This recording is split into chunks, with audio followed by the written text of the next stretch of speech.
여러분 안녕하십니까, 강신호 변호사입니다. 홍장원이 양다리를 걸친 것으로 드러나고 있습니다. 홍장원이 처음에는 계엄이 성공할 것으로 보고 미 CIA에 이 계엄에 대해서 설명을 하고 정당한 계엄이다 라는 것을 알리려 노력했다는 겁니다. 홍장원 주도 하에 CIA의 계엄의 정당성을 알렸다는 얘기입니다. 그러다가 이게 흘러가는 것이 조금 묘하게 흘러가고 결국 계엄이 바로 해제되고 이런 수순으로 들어가자 홍장원이 바로 태도를 돌변한 것으로 보입니다. 그러니까 이 계엄이 어떻게 가느냐, 이거에 따라서 자신의 태세를 바꿨다는 것인데요. 그럴 가능성이 높습니다. 모두 싹 잡아들이라 이런 말을 했다는 거, 이게 홍장원의 지금 얘기 아닙니까? 그리고 메모라고 하는 것도 너무나 왔다 갔다 하고 이상하고요. 이런 모든 것들이 일관성이 없었던 이유가 결국은 홍장원이 눈치를 보면서 자신의 살 길만을 찾았다는 것을 말해주는 것이 아니냐라는 얘기가 나오고 있는데요. 자, 이와 관련해 가지고 말이죠. 자, 홍장원이 CIA의 계엄의 정당성을 설명하라고 재가를 해줬다. 지금 나오는 얘기가 홍장원의 재가를 받고 CIA의 계엄의 정당성을 설명했다는 얘기가 나온 겁니다. 그러니까 홍장원의 허락이 있었다는 겁니다. CIA의 계엄의 정당성을 설명하는 데 있어서 말이죠. 이 얘기를 한번 들어보겠습니다. 먼저 들어보시고. 종합특검이 홍장원 전 국정원 차장의 혐의를 구체적으로 공개했습니다. 네, 구체적으로 공개했습니다. 국정원이 미국 CIA를 상대로 계엄의 정당성을 알리려는 정황이 포착됐고 여기에 홍 전 차장의 재가가 있었다는 겁니다. 이광희 기자입니다. 종합특검은 지난 4월 국정원을 압수수색해 12.3 계엄 정당성을 설명하는 자료를 확보했습니다. 계엄 이튿날인 12월 4일 오전 국가안보실이 우방국의 계엄 배경을 설명하라며 국정원에 전달했다는 겁니다. 특검은 당시 조태용 국정원장의 지시로 홍장원 1차장 재가를 받은 담당자가 주한미 CIA 책임자를 불러 설명한 걸로 파악했습니다. 홍장원 전 국정원 1차장 등 전 국정원 정무직 직원 6명에 대해서 내란 중요 임무 종사 등의 혐의로 피의자 입건하여 수사 중입니다. 홍 전 차장은 특검 주장에 대해 만약 그렇게 알고 있다면 누군가 거짓 진술을 한 것이라고 했습니다.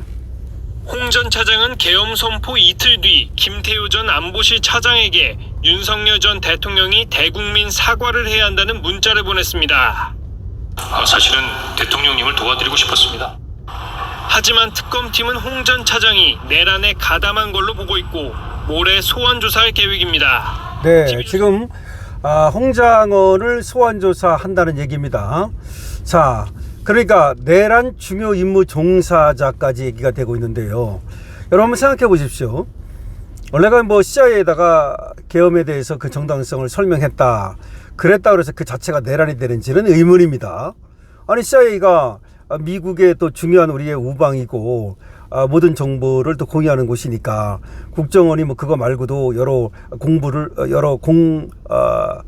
보호 활동을 같이 하는 그런 대상이니까 얼마든지 CIA에 설명을 할 수 있다고 생각합니다. 계엄을 하게 된 배경이라든가 경위라든가 뭐 이런 거를. 그런데 문제는 이때만 해도 그렇다면은 홍장원은 이 계엄에 적극적으로 동조하고 찬성했다고 봐야 되는 거 아니겠습니까? 아니면 국정원장의 지시를 받아서 지금 CIA 요원을 만나가지고 CIA를 만나가지고 계엄의 정당성을 설명하는데 자기도 재가를 했다면 처음에 초기에 홍장원의 행보는 계엄에 반대하는 입장이 아니었던 거죠. 그리고 뭐 싹 잡아들여라 이 말도 말이죠. 그럼 그 말을 언제 했다는 것이고, 싹 잡아들이라는 말이 도대체가 자기가 전에 했던 이런 행보하고 상당히 달라졌다는 거죠. 이 말은 홍장원의 진술의 신빙성을 우리로 하여금 의심케 하는 거죠. 자, 윤석열 대통령은 그런 지시를 내린 적이 없다고 말하는 거 아니겠습니까? 그리고 홍장원이 얘기하는 것들을 보면은 그 지렁이 메모라든가, 그리고 자꾸 앞뒤 왔다 갔다 하는 거라든가, 홍장원이 박선원과 서로 교류를 한 거라든가, 하여튼 등등을 보면은 처음에 진술이 바뀐 그런 정황이 드러났는데, 자기 살자고 내란 혐의를 자기는 벗어나기 위해서 윤석열 대통령한테 불리한 얘기를 지어내서 진술해줄 가능성을 배제할 수 없는 거죠. 자, 이렇게 되면 말이죠.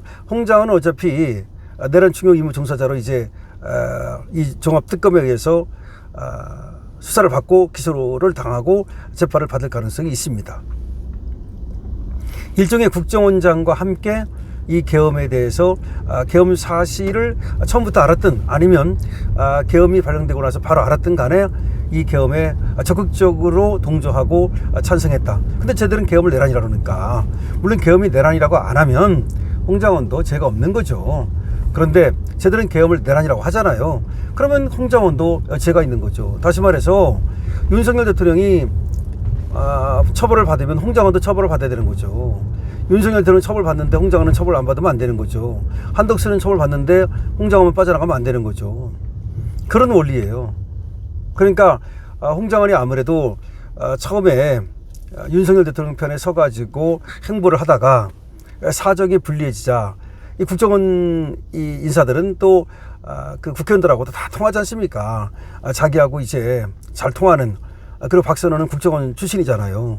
국정원 출신의 민주당 의원 이쪽하고 줄을 대가지고 내가 유리한 진술을 해줄 테니 나에 대해서 뭐 불리한 이런 걸 좀 막아달라 이런 얘기를 했을 가능성이 굉장히 높은 거죠. 그래가지고 처음에는 홍 장관이 빠져나갔는데 이제 토사구팽 당하는 거죠. 그러니까 그때까지야만 해도 윤석열 대통령을 갖다가 탄핵하고 파면시키기 위해서 홍 장관의 진술이 필요했고 홍 장관의 도움이 필요했는데 이제는 이재명이 대통령이 됐잖아요. 대통령이 되고 나니까 홍 장관의 도움은 더 이상 필요 없잖아요. 그러니까 홍 장관을 갖다가 구워 삶는 거죠. 그러니까 솥에 삶는 거죠. 토사구팽, 팽하는 거죠. 그러니까 홍 장관을 지금 종합특검에서 부른다는 건데 뭐 종합특검이 됐든 내란특검이 됐든 하여튼 간에 뭐 지금 내란을 조사한다는 얘기 아니겠습니까? 근데 내란특검에서는 홍 장관이 빠져나갔잖아요. 그때 빠져나간 글쎄 아까도 말씀드렸듯이 민주당한테 유리한 진술을 해주니까 홍 장관에 대해서는 좀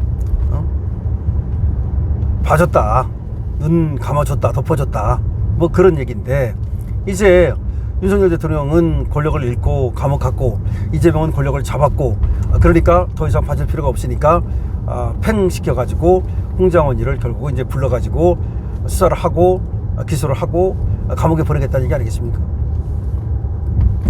이렇게 되면 홍 장관이는 기회주의 양쪽에 그야말로 양쪽에 주셨다가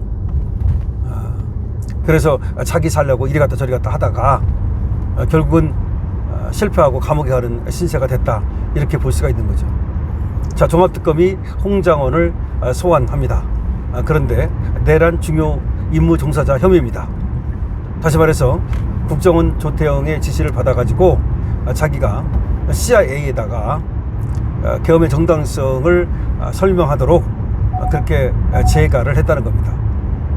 그리고 지금 국정원 그때 6인이 있었는데 그 6인들과 회의를 하면서 사실상 계엄을 정당하고 계엄을 옹호하고 계엄을 비호했다는 겁니다. 글쎄 제가 볼 때는 계엄의 정당성을 CIA한테 알렸다 그래가지고 그게 죄가 된다는 생각은 저는 안 합니다. 하지만 어쨌든 간에 윤석열 대통령을 그걸 가지고서 계엄을 가지고서 내란으로 몰이를 하니까 그렇다면 홍 장관도 그렇다면 역시 내란이 되는 거지 홍 장관만 빠져나갈 수는 없다는 얘기입니다. 홍 장관 토사구팽 당했습니다. 지금 종합특검에서 구체적으로 홍 장관의 혐의를 갖다가 적시했습니다. 그리고 그걸 발표했습니다. 홍 장관을 더 이상 봐줄 생각이 없다는 것을 공개 천명한 거죠.